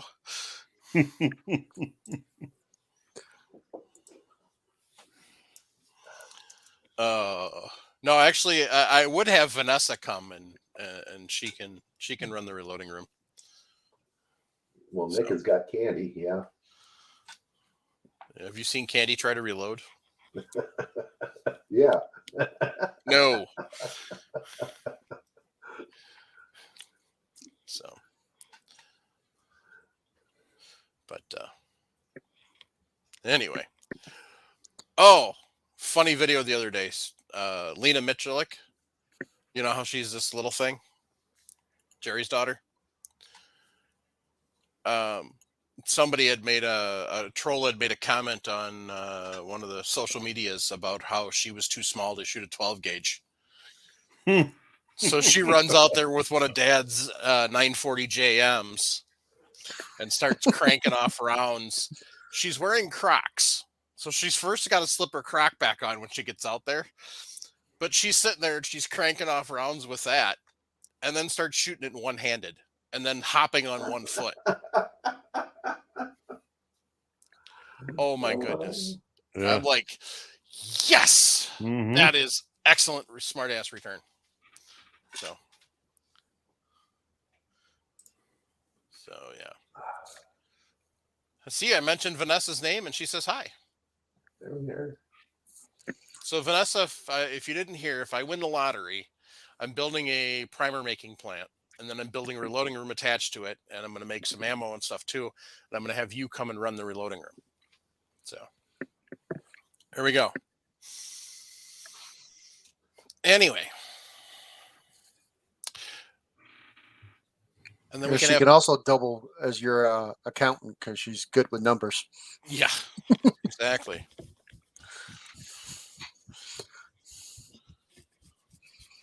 That would be that'd be a double win.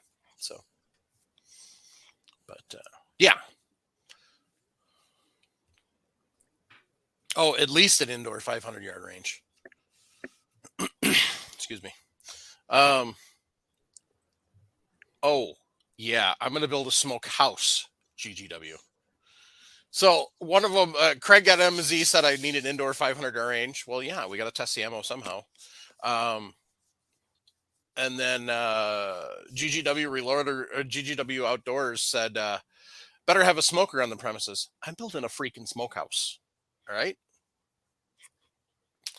And then I'm going to be visiting some local farmers. So brisket all around. But anyway. All right. Enough about dreaming now. Back to reality.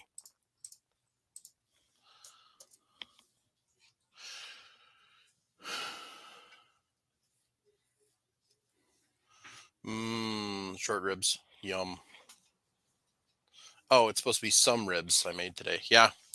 Yeah, I think I got to remember to take the brisket out of the freezer that's been in the freezer for a while, and then put that on the pellet grill Saturday. So, by the way, the whole rumor that you can't smoke meat once you've frozen it is bullcrap.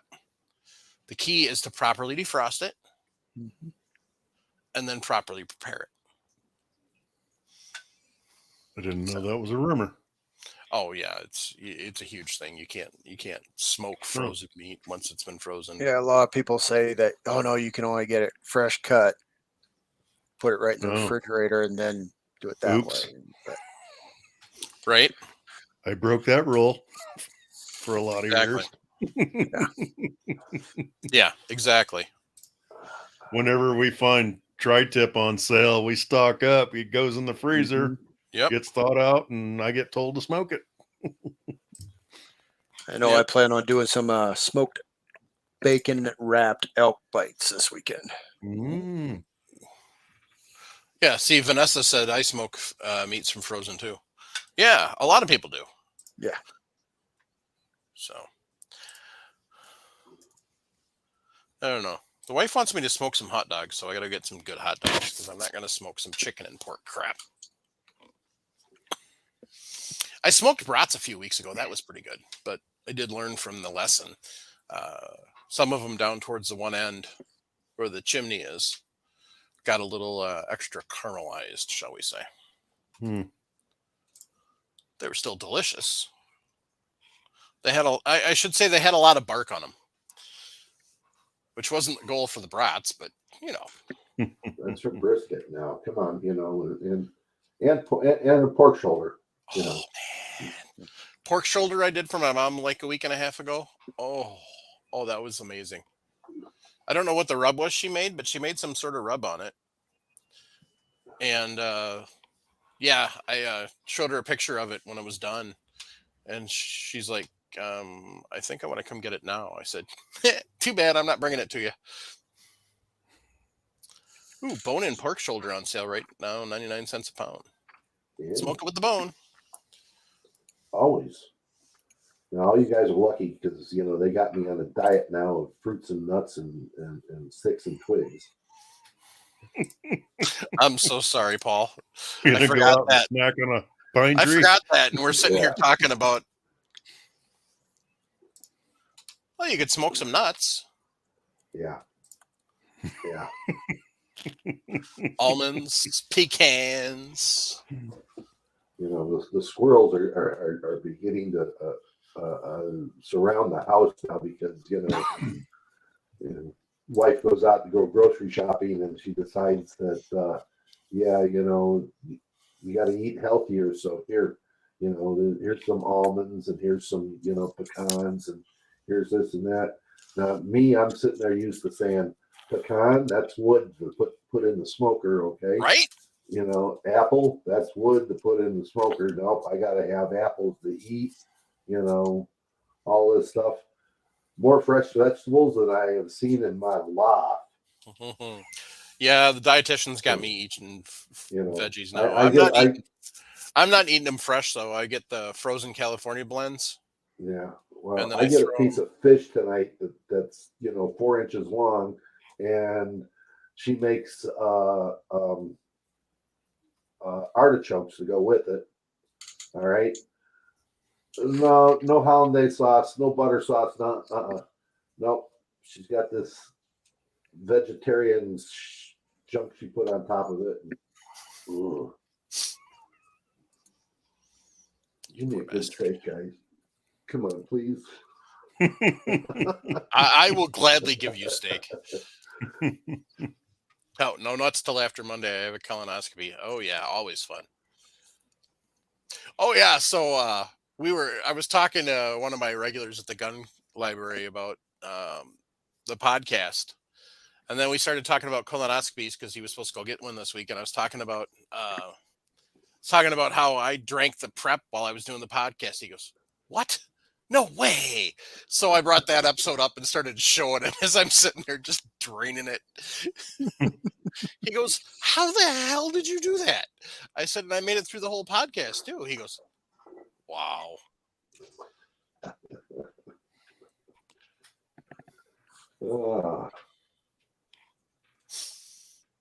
It depends, you know, like they have the ones where they give you the whole gallon jug and you have to drink, or you get the ones with the 2 little glasses. Yeah, I had the gallon. Yeah. 2 little glasses are murder. Yeah. That bad, huh? Yeah. So.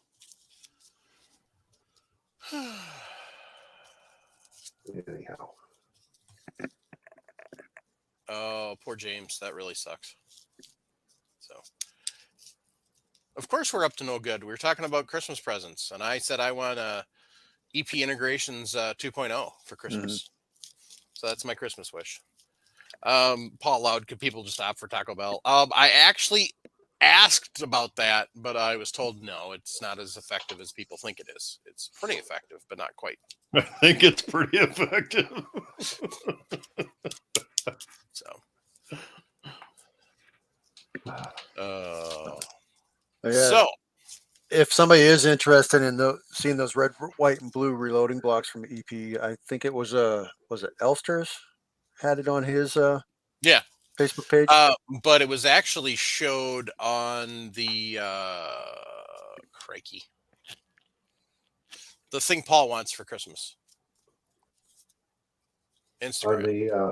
On the Super Trickler site. Oh, yeah, Super Tricker's Facebook page or Instagram. Yeah, Facebook page. Yeah. Yeah, I saw it on Elster's as, look for the hidden Easter eggs, and that was the first thing I noticed. I was like, hey. Yep. EP Integrations just said it was on Super Trickler. So, yeah, it was pretty cool looking. Hey, EP Integrations, was that the aluminum one or was that the plastic one? So,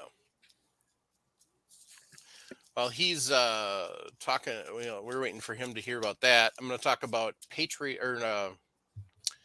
Primary Arms. So we've got a new setup for Primary Arms now, so you can find out what their current coupon code is.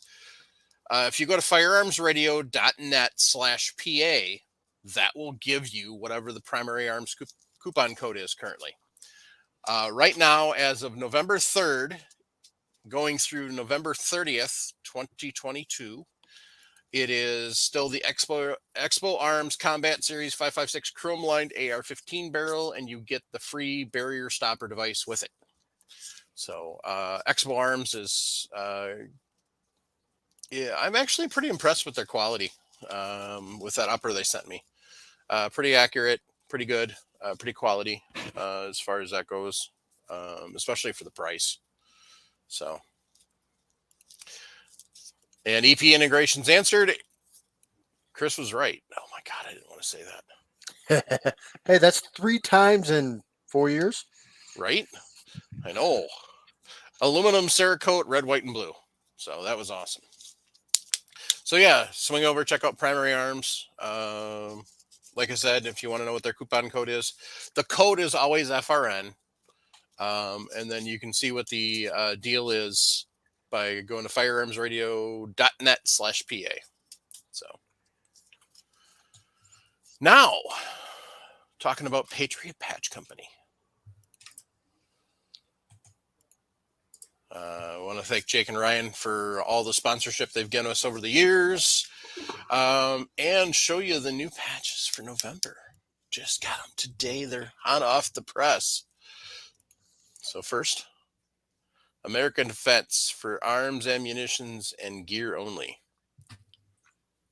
So I wish it was a real credit card because I'd have fun. It says 5% cash back on black rifle purchases. And then watch out for the Thunder Chicken. So grenade and NVGs. So for those of you who don't know, Thunder Chicken's a nickname for a turkey. So, but that's the cool patches of the month for November. Keeping in tradition of one for Black Friday, one for Thanksgiving. So definitely fun. So sorry if I kind of get a little weird every once in a while. My dog is sleeping in here and he has some nasty gas. I tried to get Nancy to take him out, but he didn't poop when he was outside. So, yeah. So that's been the weird facial reactions. Anyway, Um, so that's funny. Now Todd logged into Elfster's Rifle and Reloading. So, Chris, Nick, Ray, and Sharenda are going to SHOT Show this year. I am not. So,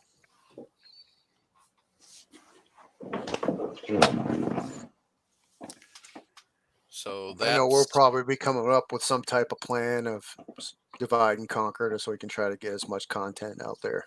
Yeah. So.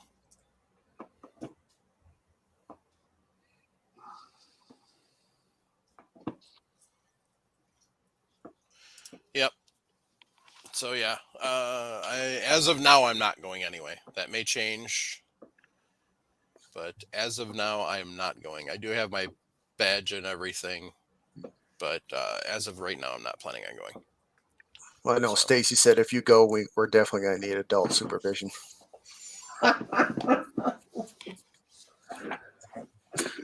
Quite possibly. So. I've learned not to go there. Why? Because you find way too much stuff that you want to buy? Not to go to Vegas. Oh, not to go to Vegas, period? Yeah, not to go to Vegas, period. Yeah. Cost me a Audi A6. Oops. Yeah. Forgot to tell the wife I was there. I was missing for 3 days. Oh. Oops. Scotch will do that to you. Yeah, well. Especially when it's free. Oh, yeah, that'll definitely cause problems. Yeah. Yeah, so Vegas is on my no-go list. Yeah.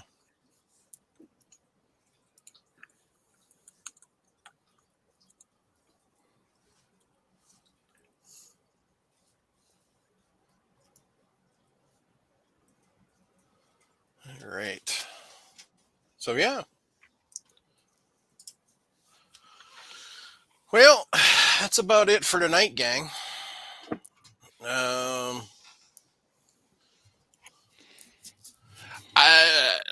Todd, I don't really have a specific spot. I've stayed at a few different spots.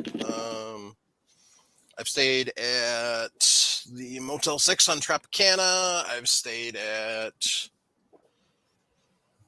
Oh, crikey, I don't even remember the spot. Oh, well, last year it was the Wyndham, where I think that's where they're staying again this year. Yeah, the Grand Wyndham Desert Resort or something like that. Yeah. And then 2020 when I went, I stayed... God, where the hell did Loads of Bacon and I stay? I don't remember. It was over... Airbnb you were talking about one year. Was that it? Yeah, we didn't do that. We did, it was... Shoot, I can't remember. It was a motel or hotel that had a little old casino attached and a Denny's on the other side of 15. But I don't remember what the hell it was. So I've been to Vegas 5 times now, and I've gambled $2. And the only reason I gambled the $2 is because I was waiting on Sean Heron to quit dicking around.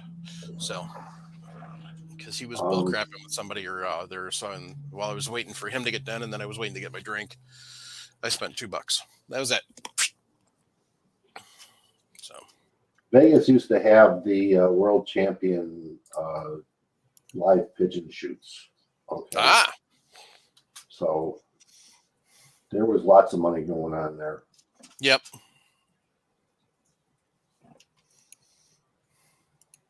Yeah, I could definitely see that. So there was more money in side bets than there were going on, and on individual birds and traps that, against shooters or for shooters.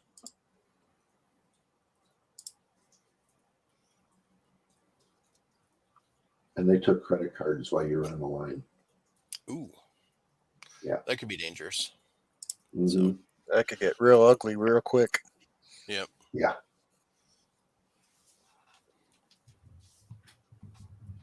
But, well, shout out to EP Integrations and Elfster's Rifles and Reloading for stopping by and saying hi.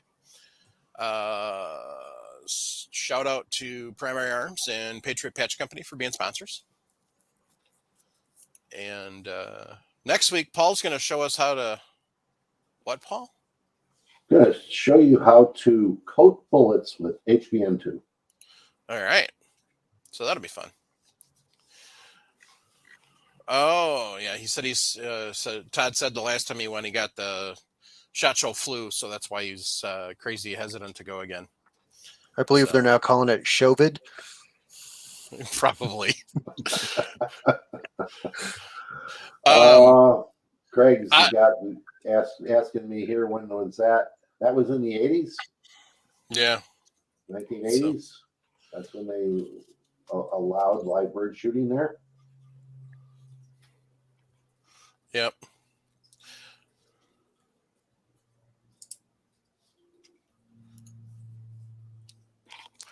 But, yeah.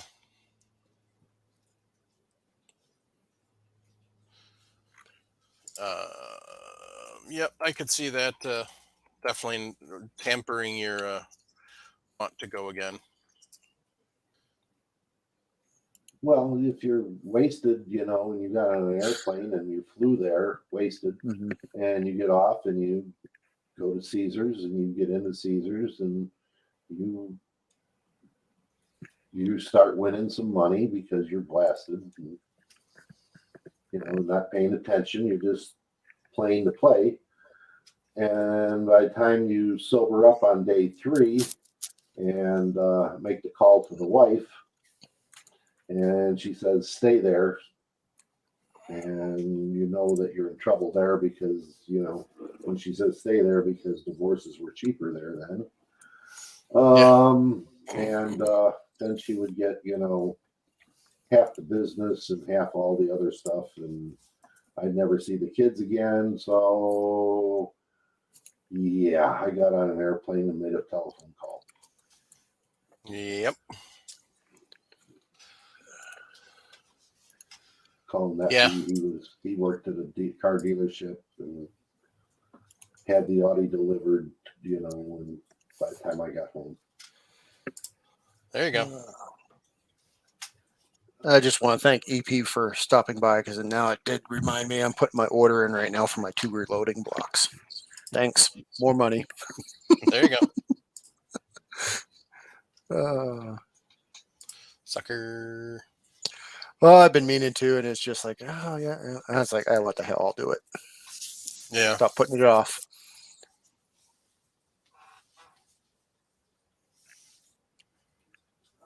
Oh, yeah. 2020 was a real bad year. I didn't get sick, but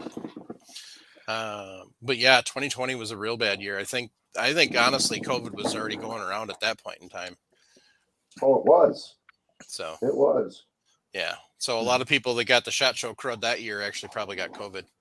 Yeah. Well, I mean, every year when you see, whichever channel puts out their SHOT Show videos, everybody talks about them catching the crud every year, because it's just the sheer amount of people that are there, and you're shaking hands with everybody and you're in close proximity, and it's going to happen. Yeah. The hard part about any of it between us reloaders here and all the guests and people watching is drooling on the stuff we can't have. Okay? Right. I mean, really, it's either we can't get it, or we can't afford it, or they're only going to make so many of them and we'll never see it. All right. But you can go touch it for 5 minutes. Okay. Caress it, Then the guy follows behind, and wipes the drool off the table, So that's trouble going to a show like that. Yeah. Well, I know I've already heard there's a few companies, some suppressor companies. Hushworks is talking about they're going to have some new suppressors lined up for this year's SHOT. So I'm kind of curious about theirs and see what some of the reloading companies are going to come out with. So if you're wondering all about all that, okay, go to media day, the first day, go shoot, go see all the stuff, talk to somebody, because they're all there. I don't care, RCBS, Reading, they're all there. You know, they're all just playing hide and seek on everybody. And then, you know, see what's up. Let everybody else report it. Go shoot the guns. Have a good time shooting the guns with free ammo. Yep. So now, if I wanted to go to some place I'd like to see is Iraq veteran 88. Oh, his shoot? Yeah. Yeah, his shoot. That'd be fun. I heard that was a really good one. Yeah. Yes. Yep, that one's a fun one. So someday I'll hopefully get to go. Yeah. But anyway, so that kind of covers everything for tonight. Like I said, there's that new firearms radio. Oh, I suppose I better actually look at it. I guess it helps when placing your order for EP if you put the right expiration date in for your credit card. Yep.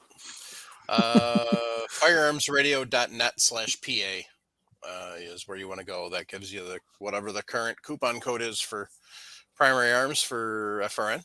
So make sure you check out the other shows on the network, firearmsradio.net. Check them out. There's a lot of good stuff out there besides just us, actually. There's a lot of good stuff out there. I don't know if we're always that good, but, you know, we appreciate everybody who's all our loyal listeners and everybody that sticks through. So, like I said, Paul's going to show us how to coat with BRN2 next week. So that'll be fun. And on that note, keep your brass shiny. Keep your powder dry. Shoot smarter, not harder. Grandpa said, don't listen to your mama. Violence does solve problems. And remember to support the Second Amendment.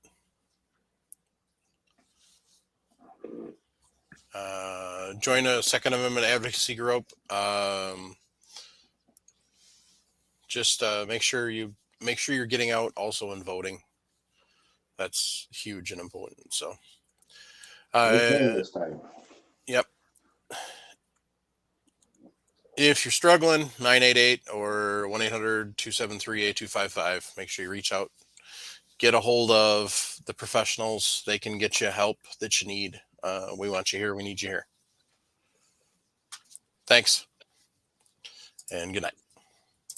Good night, all.